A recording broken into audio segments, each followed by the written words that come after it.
Olá, olá! Saudações! Sejam bem-vindos para mais uma edição do Boa Tarde Produtor na sua Rio Verde FM 100,9, a rádio do agro.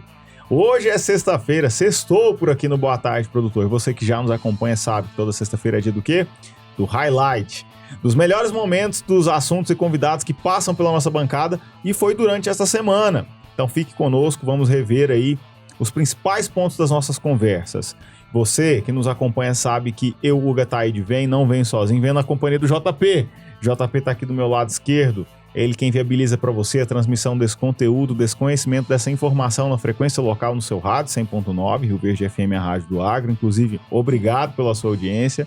Saiba que também estamos transmitindo de maneira simultânea através da internet. Nosso aplicativo Rio Verde FM, que você baixa e instala no seu smartphone, assim consegue acompanhar a gente de qualquer lugar do Brasil e do mundo com conexão com a internet. Ou até mesmo através do YouTube, se você quer, além de nos ouvir, nos ver também com som e imagem de altíssima qualidade. Vai lá no nosso canal no YouTube, digita Rio Verde FM na barra de busca, não tem erro, o primeiro resultado já é o nosso canal. Clica lá em cima, gente, e verifica se você está inscrito no nosso canal. Inscreva-se, habilita o sininho para não perder nenhuma novidade, nenhuma notificação dos conteúdos que nós fazemos aqui na Rio Verde FM, sobretudo no programa Boa Tarde Produtor.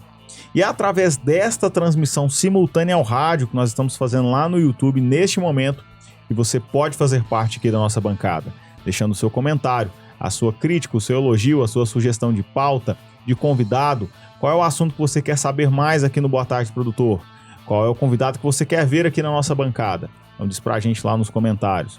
Nosso WhatsApp também é possível você interagir conosco, 649-9949-1009. 649-9949-1009. Participe conosco. Aproveita para ir lá no Instagram, @rioverde.fm, e é lá que nós divulgamos os cortes dos programas aqui da Rio Verde FM e também do Boa Tarde Produtor. É informação rápida e dinâmica na palma da tua mão. @rioverde.fm. Aproveita que vai estar no Instagram, siga também os apresentadores aqui do Boa Tarde Produtor, Hugo Ataíde CFP, assim como Dias Dares. Dares, é a você que eu quero direcionar minha saudação. Seja bem-vinda ao Boa Tarde Produtor dessa sexta-feira. Sextou, Hugo. É legal ouvir você falar Dias Dares, porque daí eu sei que é a deixa pra eu entrar. É isso, tá? Já tá fixado já. Boa tarde pra você, Hugo. Boa tarde, João Pedro. Obrigada pelos serviços prestados durante a semana. E olha que foram muitos serviços e muita gente boa que passou por aqui. Boa tarde pra você que está na nossa frequência 100.9, pra você que está nos acompanhando através do aplicativo da Rio Verde FM e também pelo nosso canal no YouTube.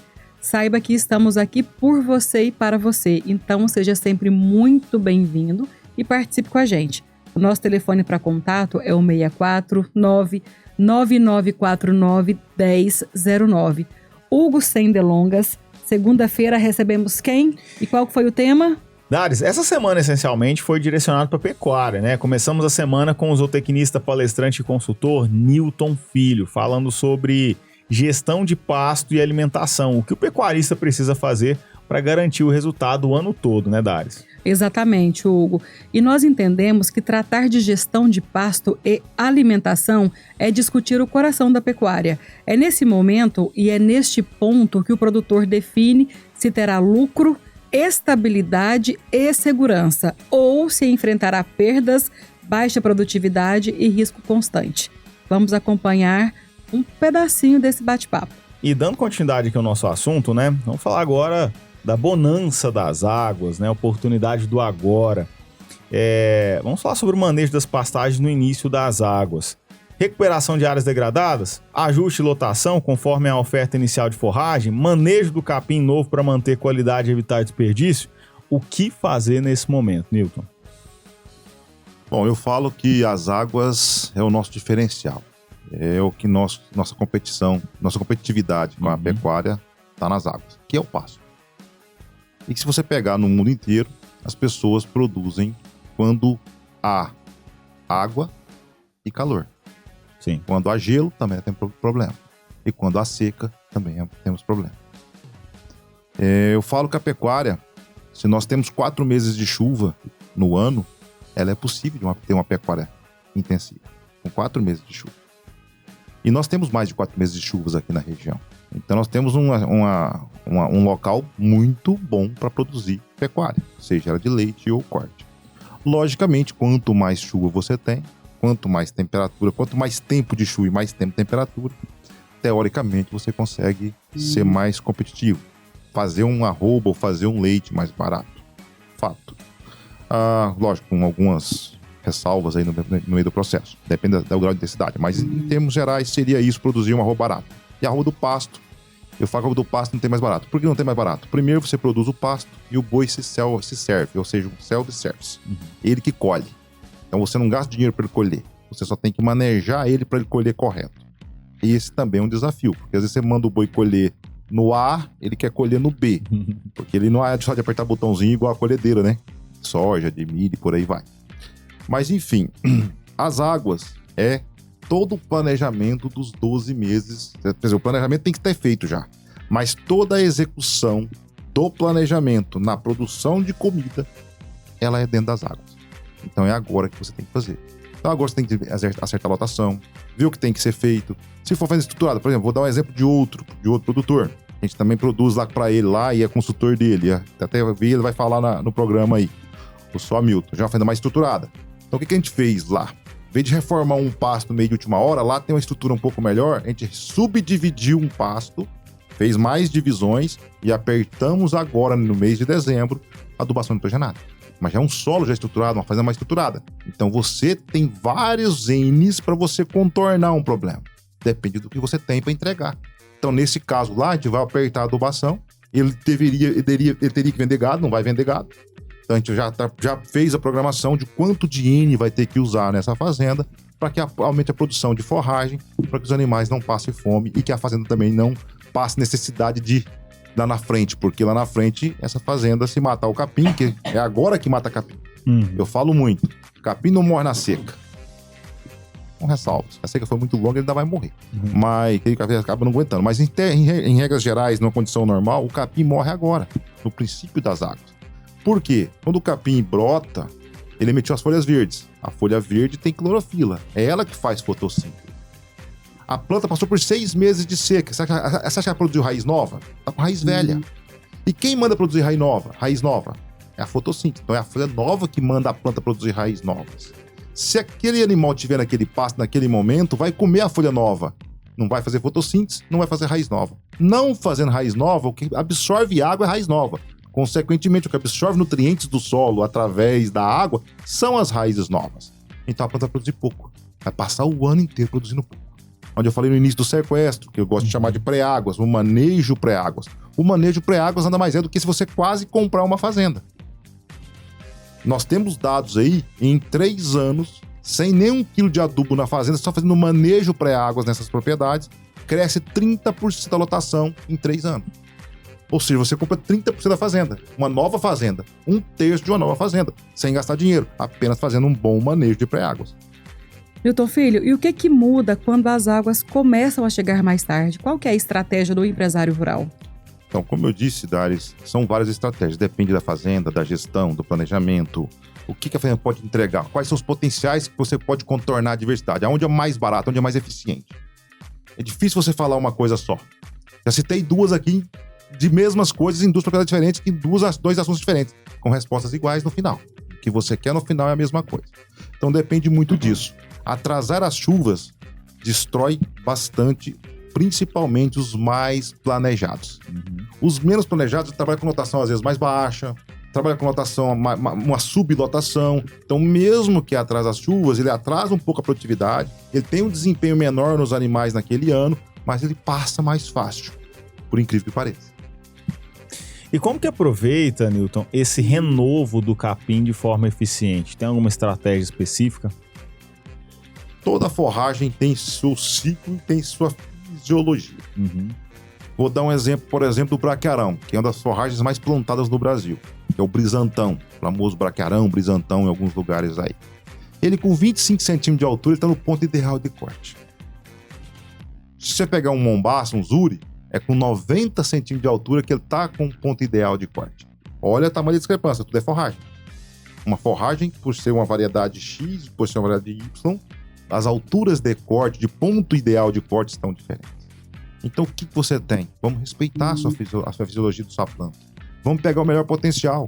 Não que uma braquiária seja pior ou melhor. Tem braquiárias hoje muito boas, competindo até de igual para melhor com pânico, em termos de qualidade. Então, é possível, desde que você respeite. Se você pegar um braquiarão e colocar um boi com 50 centímetros de altura, o capim tá passado. Já perdeu proteína, perdeu digestibilidade, tá fibroso pra caramba, aumentou a lignina, o desempenho vai ser baixo. Aguenta a lotação, mas o desempenho do animal é baixo. Porque precisa de duas coisas no processo de lucratividade da pecuária. Você precisa ter lotação e desempenho. Se tiver só lotação e tiver desempenho, então precisa que o boi tem que crescer, Sim. tem que andar pra frente. Sim. Então é isso que tem que acontecer, as duas coisas têm que andar juntas. Se eu tenho lotação alta, mas desempenho muito baixo, também minha lucratividade pode ser baixa. Vamos para a pergunta de milhões, viu, Hugo? Vamos lá. Vamos lá. Newton Filho, como transformar a abundância das águas em desempenho o ano inteiro? É possível? Thales, logicamente é. Eu até comentei sucintamente há pouco. Nós temos que produzir o alimento dos 12 meses no período chuvoso. Repete isso, por favor, porque é bem importante e é bem interessante. É simples, nós temos que produzir todo o alimento quando chove, quando tem temperatura, quando tem calor, quando tem umidade. Lá na seca, eu vejo muito a Embrapa, esse capim é bom para seca. Produz quase nada. Mas é bom mesmo, ele produz pelo menos um pouquinho, porque tem uns que não produzem nada. Por isso que ele é bom. Eu falo que se é bom do nada, ou quando o cara é 0, se ele for 1, ele cresceu 100%, hein? Ele era 0, foi para 1. Mas talvez 1 não seja suficiente, porque é muito pouco. Então, crescer do nada, qualquer coisinha é o dobro. Mas crescer do muito, tem que ser muita coisa para ser 10% a mais. Então, nas águas, é o caminhão na ladeira, carregado com 50 toneladas, desengatado no neutro. Desce o tanto que vai rodar quando rodar. Não sei se vai parar lá embaixo, como vai parar, mas que vai descer, vai descer. Então, é essa hora de você fazer o boi embalar, de fazer o leite embalar, de produzir um leite mais barato, produzir uma carne mais barata, recriar o animal mais barato e fazer o alimento para que esse animal não perca lá na frente. Vou dar um exemplo. Nós temos hoje dados, né, aí de entidades, Embrapa, enfim, falando que o Brasil produz 3,5 arrobas por animal. Peraí, como que produz 3,5 arrobas por animal se só em 6 meses de chuvas, num pasto razoável, não é bom não, razoável, a gente faz 5? Por que chegou no final do ano e só tem 3,5? Porque ele perdeu 1,5 na seca. Em 6 meses ele fez 5 arrobas, mas em 12 meses só fez 3,5. Olha, peraí, mas não tem essa conta não tem como fechar? Como é que ele foi e voltou? É o boi sanfona, famoso boi sanfona. Ele foi e voltou. E aí tem muitos processos de você tentar economizar e fazer uma arroba barata. Eu costumo dizer, é um dado que vão brigar comigo, tá? Eu falo que a arroba da seca, se você fizer ela pelo preço de custo, ou pelo preço que você vende ela, vai dar lucro. Newton Filho, muito obrigada por participar conosco do Boa Tarde, Produtor, e seja sempre muito bem-vindo. Thales, hoje é sexta-feira, é dia de atualização da previsão do tempo com o Dr. Fernando Cabral, coordenador de inovação tecnológica no SEAGRE, que é o Centro de Excelência em Agricultura Exponencial. Vamos acompanhar a sua previsão. Olá, amigo produtor, ouvintes da rádio. Eu me chamo Fernando Cabral, sou pesquisador no SEAGRE, Centro de Excelência em Agricultura Exponencial, e trago para vocês a previsão do tempo para esse nosso final da semana aqui no sudoeste, no sul e no oeste do estado de Goiás. Bom, pessoal, primeiro ponto, né? A gente tem tido aí muitas notícias nos últimos dias, né? Relacionado aí a eventos meteorológicos extremos, né? E que tem atingido algumas regiões do país, né? Em que inclusive continua, né? Alguns casos desses para o final da semana. Vale destacar que a gente não tem basicamente alertas desses para a nossa região. A nossa região é influenciada, né, por esses eventos, que são eventos de grande magnitude e que trazem aí, né, às vezes umidades, ventos, né, mudanças no tempo, sistemas frontais ou pré-frontais, enfim, que mudam um pouco a condição da nossa região. Mas a princípio a gente não tem alertas assim, gerais, né, para grandes ocorrências de eventos extremos em nossa região. Isso é um ponto importante a ser destacado. A gente fica no monitoramento, né? E se vê a possibilidade, né, de vir acontecer algum desses eventos, né, em um determinado período, a gente vai e traz essa informação, como a gente tem tido feito, né? Porque é um momento, né, da safra e é um momento do ano em que, claro, isso pode vir a acontecer, tá? Mas não como a gente está vendo em outros estados, né? Isso é bom esclarecer, porque às vezes gera-se essa dúvida. Bom, as chuvas na nossa região, elas deram uma uniformizada, não para todo mundo ainda, e assim, eu gosto de destacar sempre isso, é que a gente ainda não tem consolidação de sistemas meteorológicos precipitantes em nossa região nesse ano de 2025 ainda. Então, as chuvas não, mesmo que elas ampliem seu volume, sua área de atuação, elas ainda às vezes não são suficientes em algumas regiões, não são persistentes, não são amplas, né? A gente entende isso e continua sendo isso na previsão até o momento a gente ter esses eventos acontecendo na nossa região, tá bom? Então, por exemplo, para esse período da nossa semana até o final da semana, perdura a previsão de chuva. A gente tem um meio de semana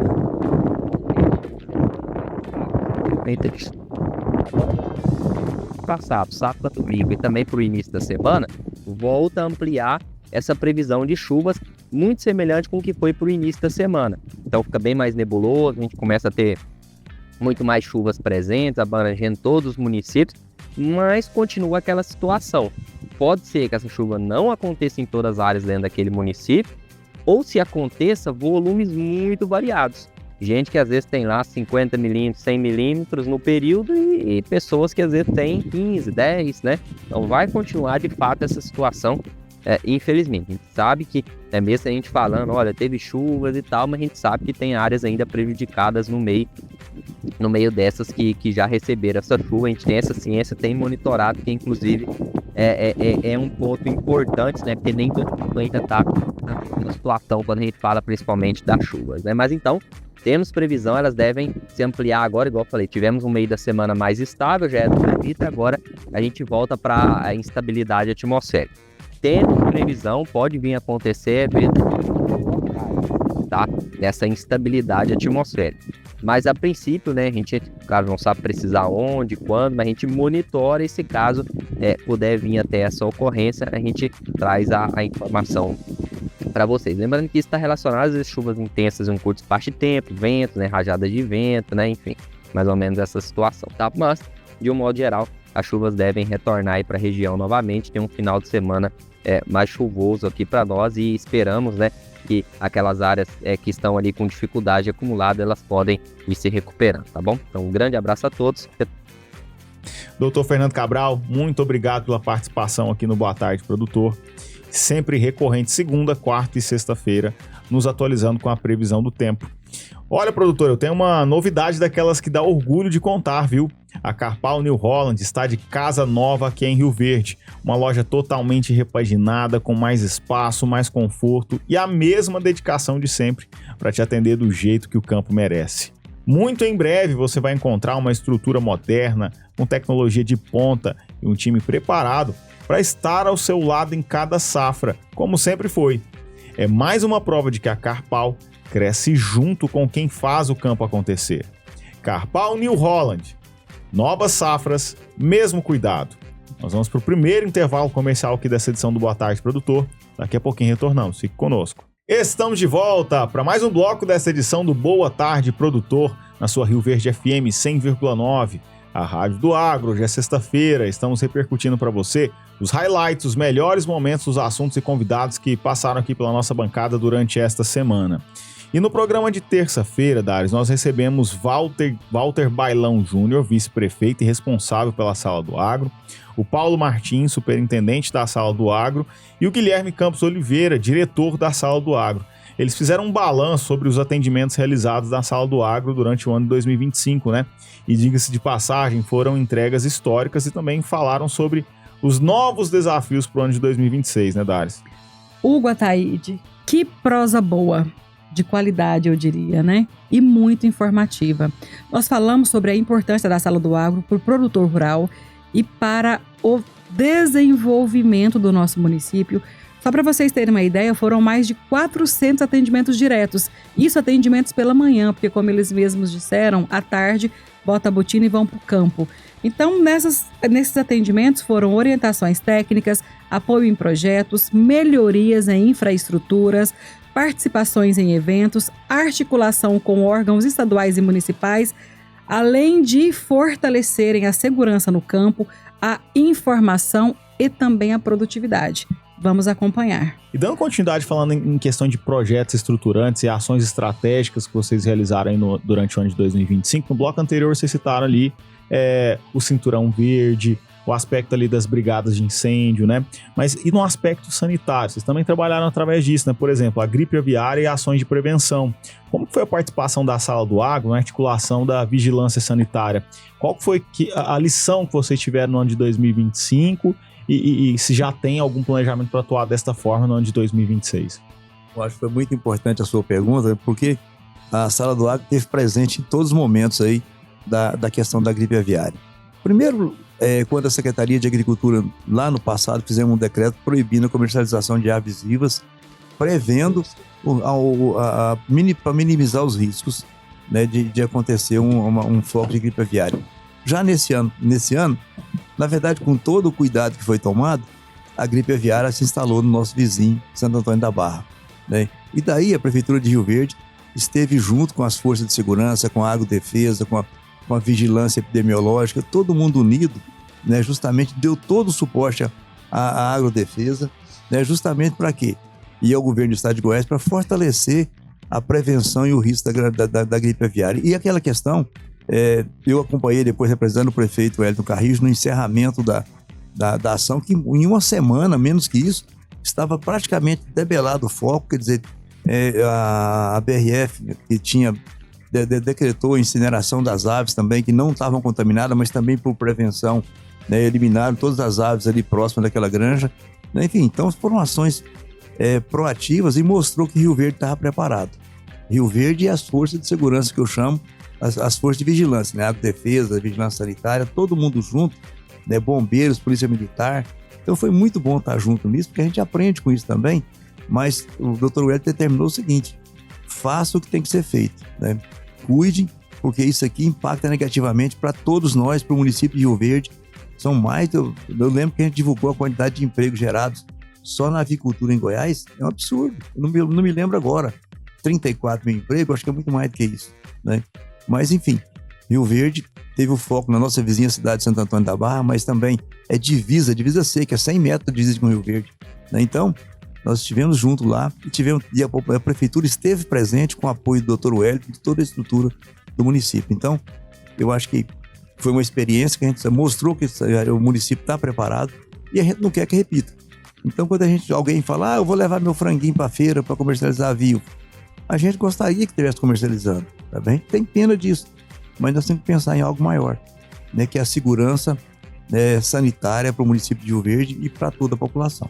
Até, Paulinho, eu queria que você explicasse também um pouquinho sobre o abatedor, o mini abatedorzinho que nós estamos querendo montar. Esse é um pedido dos pequenos produtores, porque você tem as granjas que já são ligadas diretamente à empresa da BRF, no caso aqui, que é a integradora. Mas existe o pequeno. O pequeno é aquele que cria lá 200 aves e tal, e que precisa trazer isso abatido e certificado pelo Serviço de Inspeção Municipal. Então o Bailão levou isso aí, o Dr. Wellington, junto com o secretário de Agricultura também. Ele está autorizando que a gente instale esses abatedores móveis, né, e já tem uma equipe cuidando disso, buscando aonde tem, para a gente poder comprar para atender. Então, é lá na fazenda do Hugo, não, já vai lá e faz o abate lá, já traz e de alguma forma acompanhado pelo Serviço de Inspeção Municipal, quer dizer, atesta a qualidade e a sanidade nesse momento. Então, isso para o ano que vem, com certeza, já vai estar à disposição dos nossos produtores e a Prefeitura dando esse suporte, né, para esses pequenos produtores. Aliado a isso, a gente falou, mas no ano passado a gente trabalhou também no suporte aos produtores de peixe. É um outro mercado que a gente quer, né, incentivar no município de Rio Verde. A gente tem muito aqui hoje. Nós fizemos um levantamento, são 14 pesca de sorte, pesca de pague no município. A atividade vem crescendo muito como lazer e esporte, mas é preciso ter resultado econômico. Então a ideia também é de se ter um abatedor de peixe no município, porque como é que eu incentivo e depois eu não posso... Você não vai chegar na sua casa com peixe vivo, vai arrumar uma confusão, né? A Dália chegar lá com um peixe de 4 quilos, 5 quilos vivo, não vai dar certo, vai dar problema, né? A dona da casa vai botar o marido para correr, com certeza. Então a ideia é de que a gente também ajude esse pequeno produtor aí do peixe a ter o seu mercado, ter o seu abatedouro, para poder viabilizar a renda e gerar mais uma atividade econômica no município, né? Guilherme, falando um pouquinho sobre Brigada de Incêndio Municipal, a gente sabe que vocês conduziram estrategicamente, foi muito importante o trabalho realizado ano passado, aliás, 2025, neste ano. Tanto é que tem parceria com outros municípios como Montevidéu, Santa Helena, Santo Antônio da Barra, dentre outros. O que funcionou muito bem em 2025 e o que é o planejamento para 2026? Bom, Dares, em 2025 nós buscamos aí a reestruturação do projeto da Brigada de Incêndio. Sabíamos do avanço que ela tinha, mas dos gargalos que nós tínhamos que enfrentar. E uma das primeiras determinações do bailão foi justamente a gente pegar firme nesse projeto e saber do que a gente pode traçar de metas para o ano de 2025, para que a gente poderíamos ter de resultado no final desse ano. E traçamos as metas, buscamos os parceiros que são o Sindicato Rural, o Corpo de Bombeiros, Senar, brigadistas aéreas, empresas aéreas, produtores rurais que são mais interessados no projeto, e buscamos a entender de fato como que seria esse planejamento, essa tração de metas para esse ano. A partir desse ponto, nós começamos a desenvolver um projeto. E esse projeto foi desenvolvido dentro da Sala do Agro, parceria com todo o Sindicato Rural, com o Vanderlei Seco, que é o presidente da comissão. Começamos a montar reuniões in loco, indo até na propriedade do produtor, que a gente entendeu que a gente tinha que ir até o produtor para entender essa realidade que o produtor vive lá. Porque às vezes eu tenho uma realidade na minha propriedade, o Bailão tem na propriedade dele, mas o Cairo tem outra realidade lá na propriedade dele. Então cada um tem uma realidade específica quando o assunto é brigada de incêndio. Então resolvemos ir até as regiões, montar reuniões com esses produtores rurais para que pudéssemos traçar esses projetos e essas metas que a gente tinha. E a partir daí, entendendo isso aí, essa necessidade do produtor, nós começamos a traçar o projeto, viabilizamos aí um recurso maior aí e um pouco destinado aí, que até o Bailão pode falar no final do programa, que foi destinado exclusivamente para a Brigada Aérea, para atender o produtor através da Brigada Aérea, além do recurso que a gente já tinha, que era repassado para o Sindicato Rural, que era para contratação de caminhões, contratação de brigadistas, equipamentos.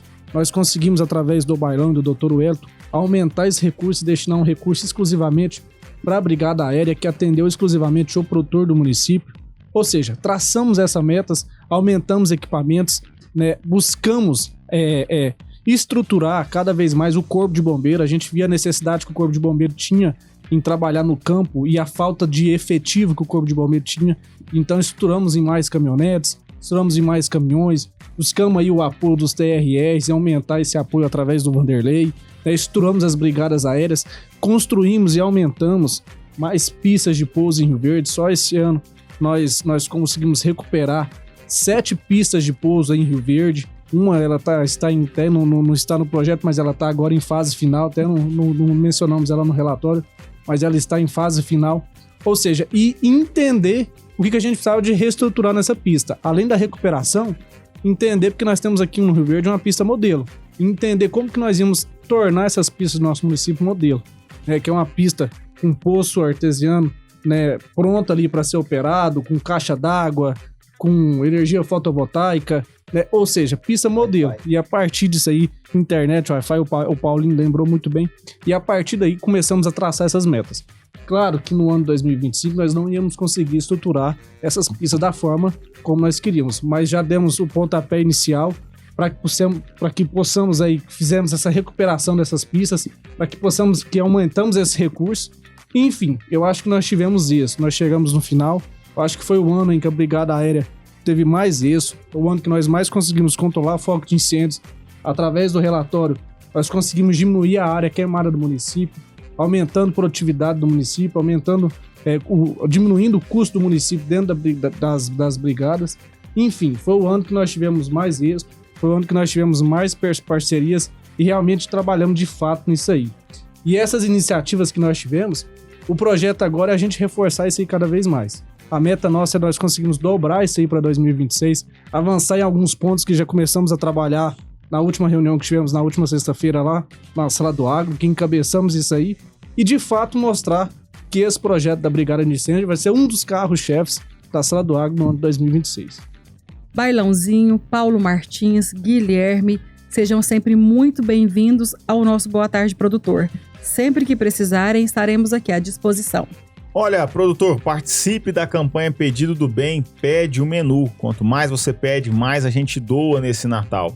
Funciona assim, ó. Cestas básicas serão arrecadadas e entregues pelo Rotary Club de Rio Verde e também a Casa da Amizade, que vão arrecadar e entregar isso a famílias carentes aqui da nossa cidade, da nossa região. Então é muito simples participar. Baixa o aplicativo, pede o menu, comece a pedir os seus deliveries por lá. E assim, dessa forma simples, você consegue ajudar e contribuir nessa campanha também para a nossa comunidade. Esse é um apoio da Rádio 96 FM, da Rádio Rio Verde FM, da organização Júlio Caparelli. Portanto, participe da campanha Pedido do Bem, pede o menu. Nós vamos para um rápido intervalo comercial, daqui a pouquinho retornamos. Fique conosco. Estamos de volta para mais um bloco nesta edição do Boa Tarde Produtora, aqui na sua Rio Verde FM 100,9, a Rádio do Agro. Hoje é sexta-feira, estamos repercutindo para você os highlights, os melhores momentos dos assuntos e convidados que passaram aqui pela nossa bancada durante esta semana. E dando continuidade, Dares, Augusto Martins, que é agropecuarista, Cleibe Maia, pecuarista, foram os nossos convidados de quarta-feira, né?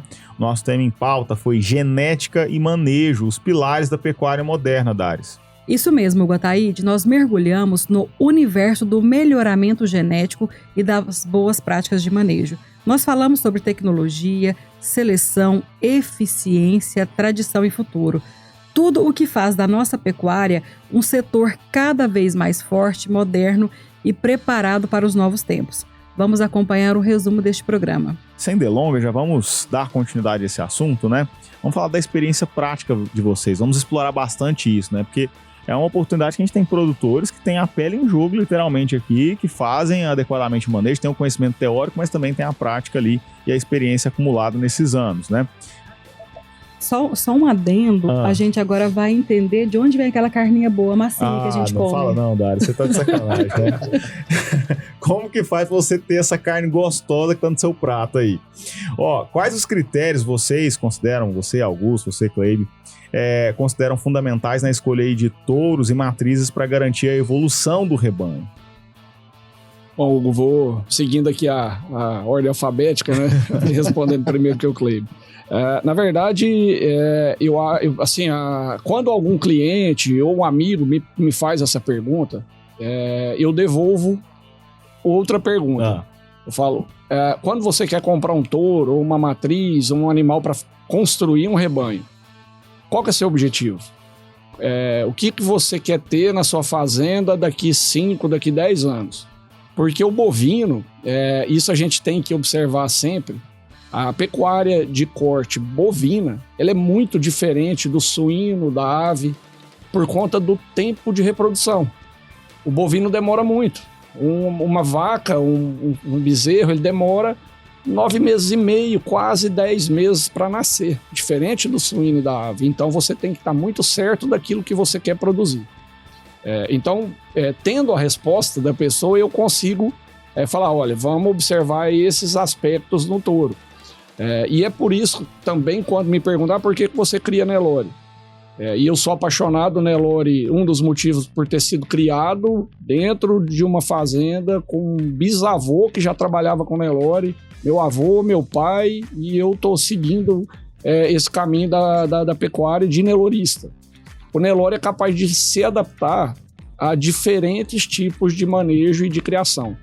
Desde aquela fazenda extensivista com pastos de 50, 60 alqueires, até no sistema intensivo de confinamento, de manejo totalmente alimentado no coxo, e ele é capaz de entregar resultado de ponta nos dois perfis de manejo, inclusive nos manejos intermediários.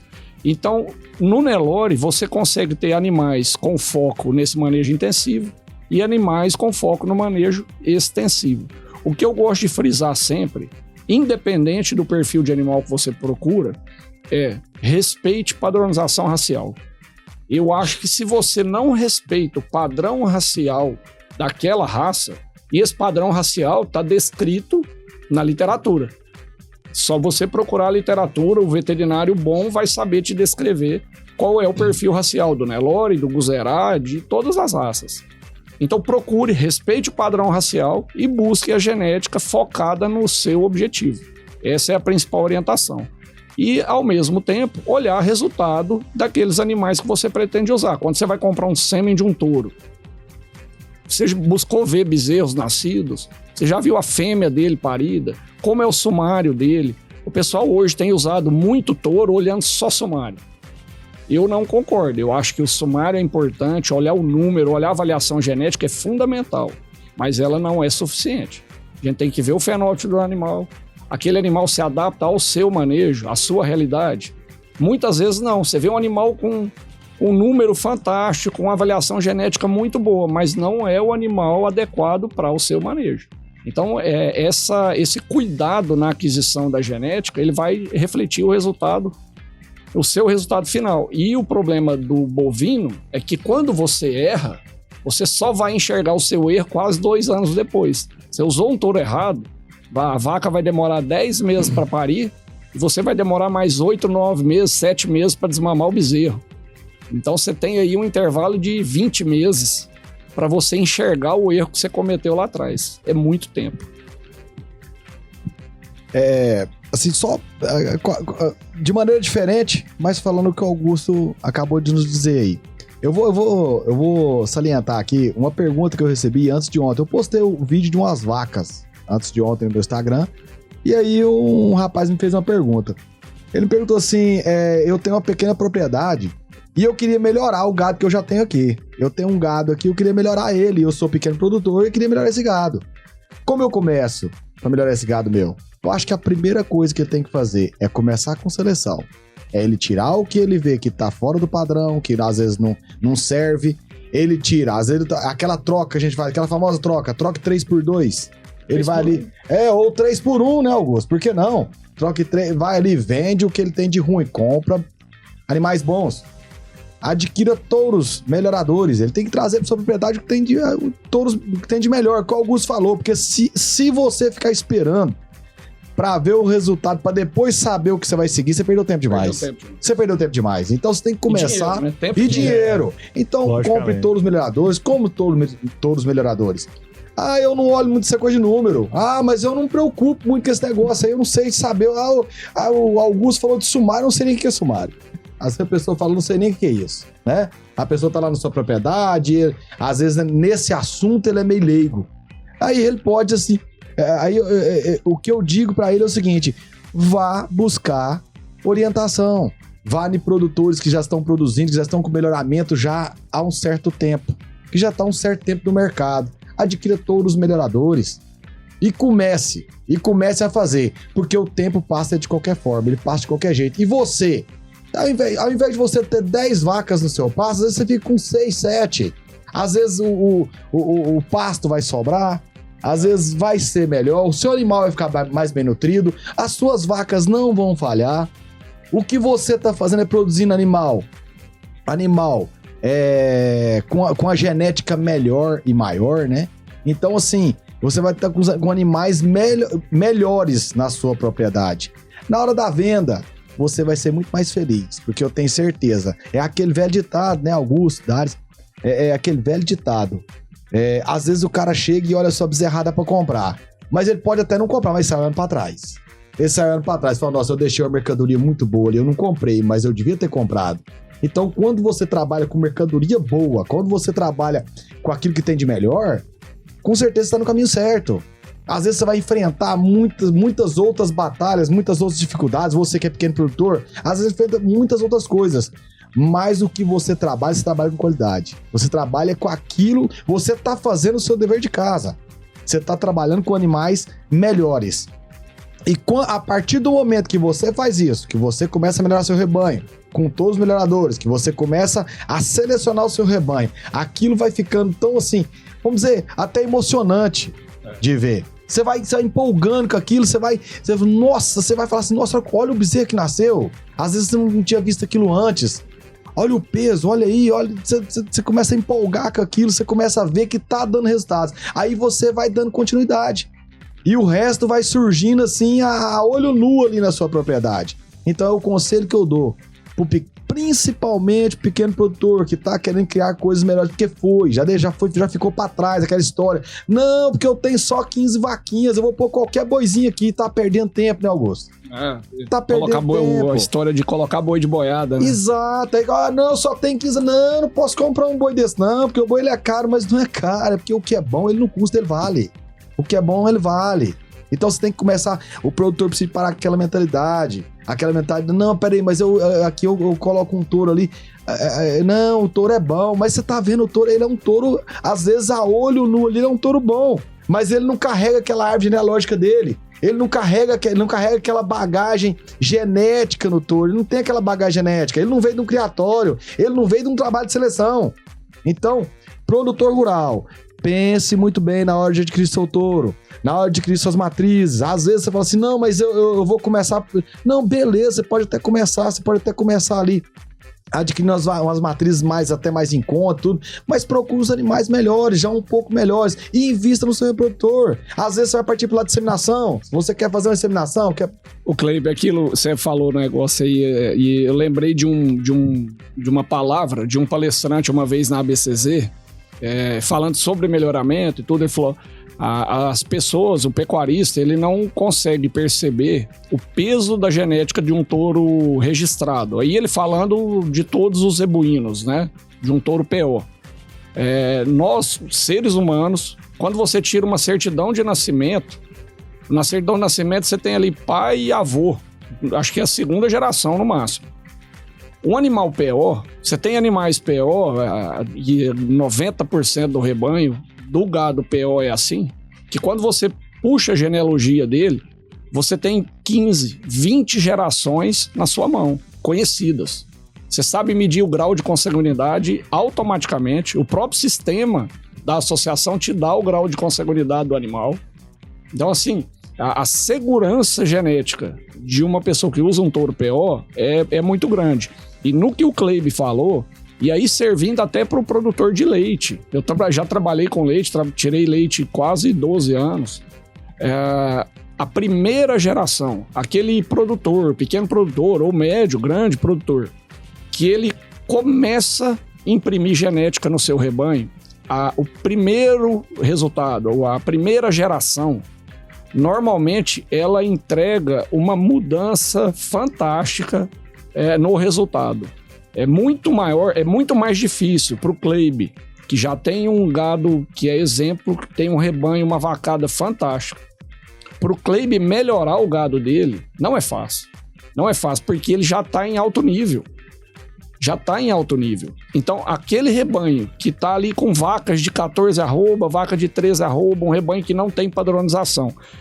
Na primeira geração que ele usa um bom touro, ele já colhe um resultado fantástico. E isso funciona no leite também. Aquele produtor que está ali tirando 8 litros de leite, 7 litros de leite, aí ele usa um touro bom. Na primeira geração, a bezerrada já entra dando, às vezes, 12, 15 litros. Quer dizer, ele dobra a produtividade dele. E o produtor de leite já tem uma média lá de 30, 35 litros, para ele aumentar 2, 3 litros na média dele é um desafio que ele trabalha dia e noite e a coisa não vai, com o touro não dá certo, é pesado. Então, uma dica, para aquele que ainda não usou genética, use, faça mensuração dos resultados, meça aquilo que vem colhendo e depois meça aquilo que o touro novo, no leite ou no corte, entregaram para ele. Eu garanto que o resultado ele vai assustar. Nessa primeira geração é algo assim de 30%, 40% o aumento de produtividade. Augusto, Cleibe Maia, sejam sempre muito bem-vindos ao nosso Boa Tarde Produtor. Já pensou em transformar o seu investimento em prêmios dos sonhos? No Sicoob Crédito Rural, isso é possível com a campanha de capitalização Seu Futuro Mais Forte, Sua Garagem Mais Potente. E é muito simples participar. A cada R$1.000 integrados ao capital social, você recebe um cupom. E a cada R$10.000, você recebe um cupom extra. E os prêmios? Uma caminhonete Ram, um Chevrolet Onix e uma moto Honda CG. A campanha começou em 30 de junho deste ano e vai até 9 de abril do ano de 2026. O sorteio ele acontecerá dia 10 de abril durante a Tecnoshow. E o melhor, pessoas físicas e jurídicas podem participar. Então, fortaleça seu futuro. concorra a grandes prêmios e viva essa oportunidade com o Sicoob Cred Rural. Vamos para mais um intervalo e em seguida voltamos para o nosso quarto bloco. Continue conosco. Estamos de volta para o último bloco desta edição do Boa Tarde Produtor na sua Rio Verde FM 100,9, a rádio do agro. Nesta sexta-feira, e toda sexta-feira você já sabe, estamos repercutindo para você os highlights, os melhores momentos, os assuntos e convidados que passaram aqui pela nossa bancada durante esta semana. Agora, eu tenho um convite que eu quero que você agende aí, coloque anotado na sua agenda. ADM Informa é o programa que traz novidades, análises e dicas essenciais para quem está de olho no mercado imobiliário. Seja para investir, morar ou empreender, no ADM Informa você fica por dentro das tendências, oportunidades e tudo o que move o setor imobiliário. ADM Informa, anota aí, todo sábado, das 11 da manhã ao meio-dia, é o seu programa sobre o mercado imobiliário, tendências e oportunidades aqui na Rio Verde FM. Assista, ouça, participe, ADM Informa. Dares, por fim, não menos importante, antes, na verdade, de anunciarmos o último trecho aqui, os melhores momentos da última entrevista que a gente fez ontem, na quinta-feira, tem participação aí, né? Exatamente, Hugo. Vamos ouvir o comentário de sexta-feira com o Enio Fernandes.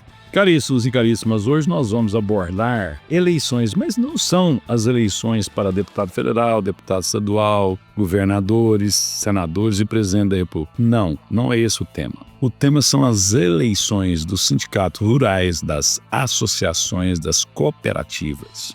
Caríssimas, nós temos que olhar com muita atenção estas entidades. Você está feliz com o desempenho da sua entidade? Não importa se ela é uma cooperativa, se ela é uma associação, se ela é uma confederação, se ela é um sindicato. Não importa, você está feliz com isso? Uma das coisas que está atrapalhando muito o desenvolvimento do Brasil é a nossa passividade com más gestões. Nós temos cooperativas extremamente bem administradas, sindicatos bem administrados, associações bem administradas. Mas a grande maioria, elas não estão entregando o que precisa ser entregue a seus associados. Nós ficamos muito discutindo a política nacional, a política do município e do estado. Mas esquecemos completamente as políticas destinadas exclusivamente ao setor, as representatividades que os órgãos que representam os produtores devem entregar. E essa passividade vai a cada dia contaminando a nossa competitividade. E pior do que isso, senhoras e senhores, ele contamina o nosso futuro, porque as novas gerações, vendo essas entidades sem evolução, sem novos desafios e sem oportunidades, simplesmente elas se afastam dessas instituições. E em momentos de grande dor, grande dificuldade, são essas instituições que funcionam como um para-choque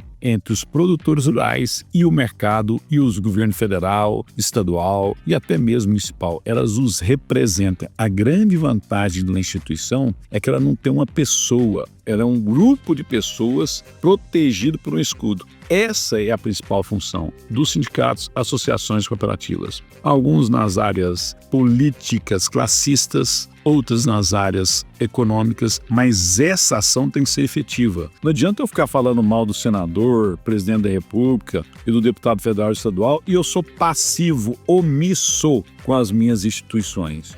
Eu não vou me manifestar porque não muda. Não muda porque a gente não age. Se a gente não consegue mudar nem o seu sindicato, nem a sua associação, nem a sua cooperativa, por que você quer acreditar que pode mudar o país? Pense nisso. Enio Fernandes, Terra Agronegócios. Obrigado.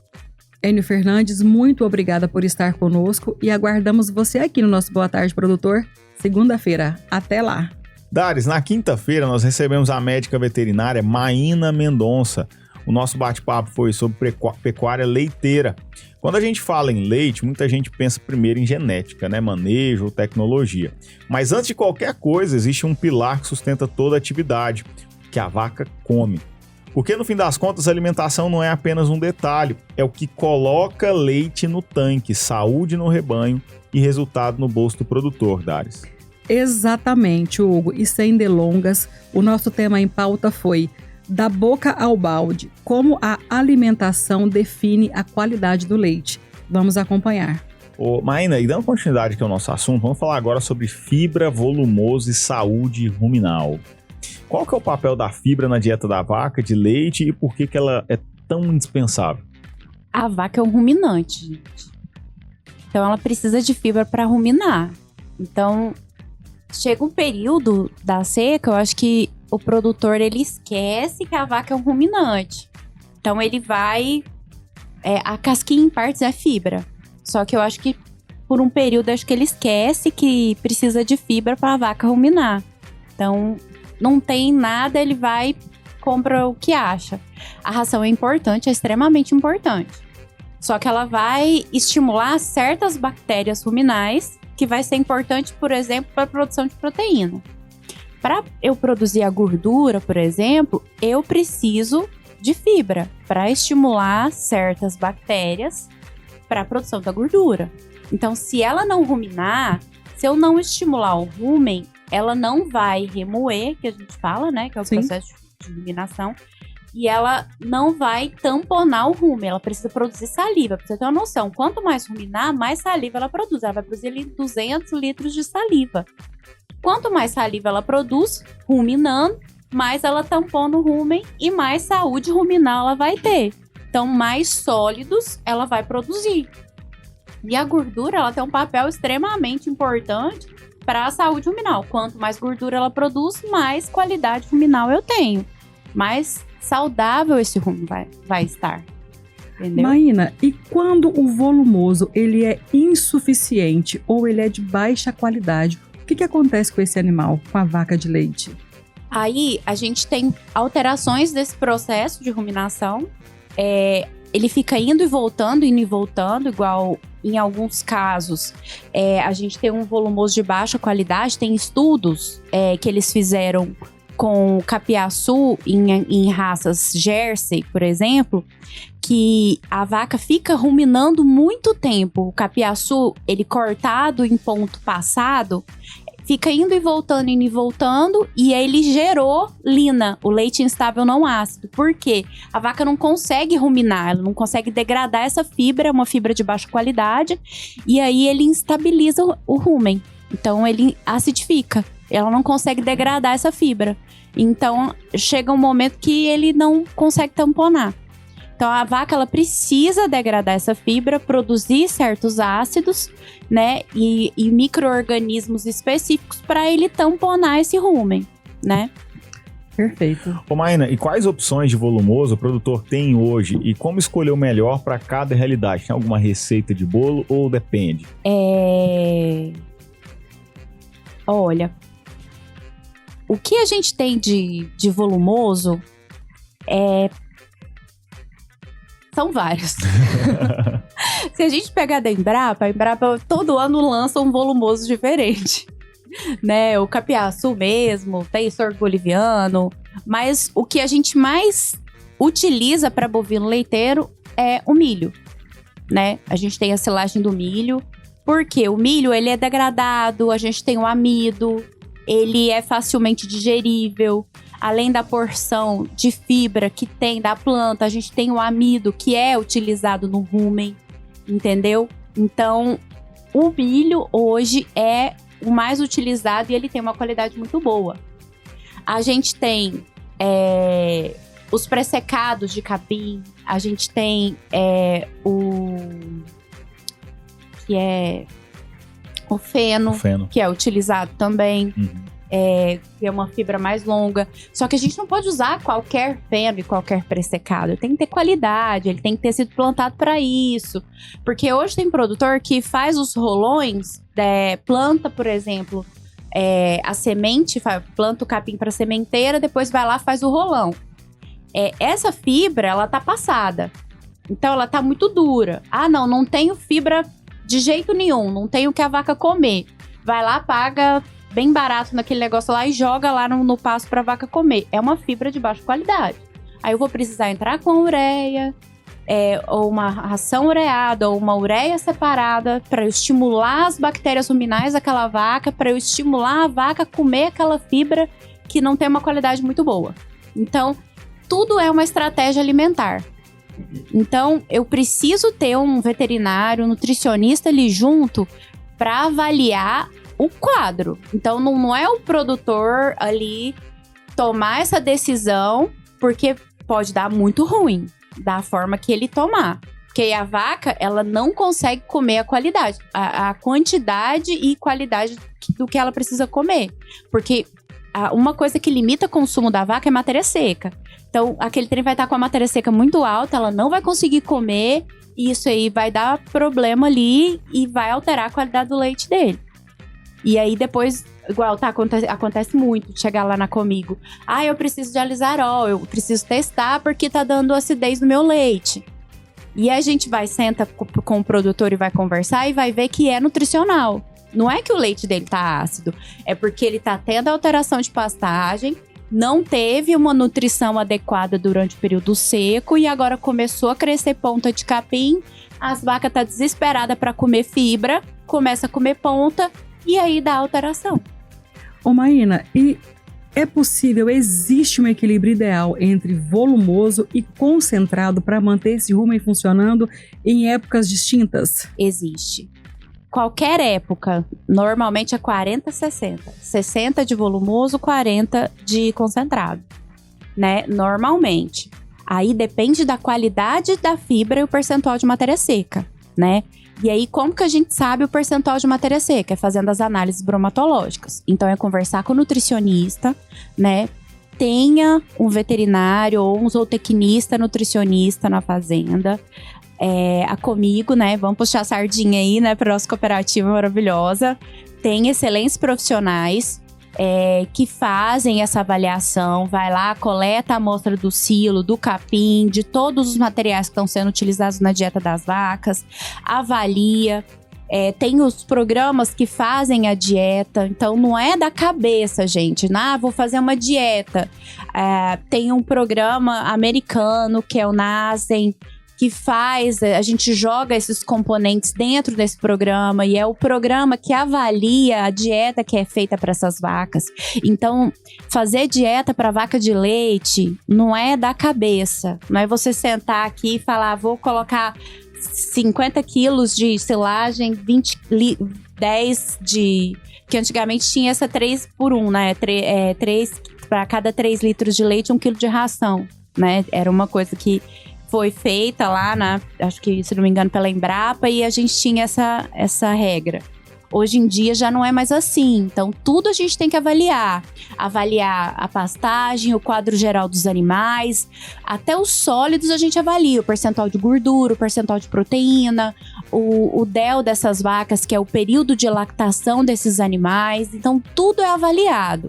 Então você tem que avaliar o quadro geral dos animais para estabelecer qual é a dieta e a quantidade de vezes que você vai fornecer a dieta para essas vacas.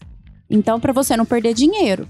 Porque o produtor, às vezes, ele tem 20 anos que eu faço assim. Mas, gente, a pecuária leiteira, ela muda. A parte técnica dela muda tanto. E a gente tem que estudar tanto para o produtor não perder dinheiro. Então, tenha sempre um profissional para te ajudar a tomar as decisões certas e fazer a dieta da maneira adequada. Minha amiga Maína Mendonça, muito obrigada por estar conosco e seja sempre muito bem-vinda. Dares, quanta coisa teve essa semana, hein? Agora, nessa sexta-feira, só nos resta agradecer e nos despedirmos.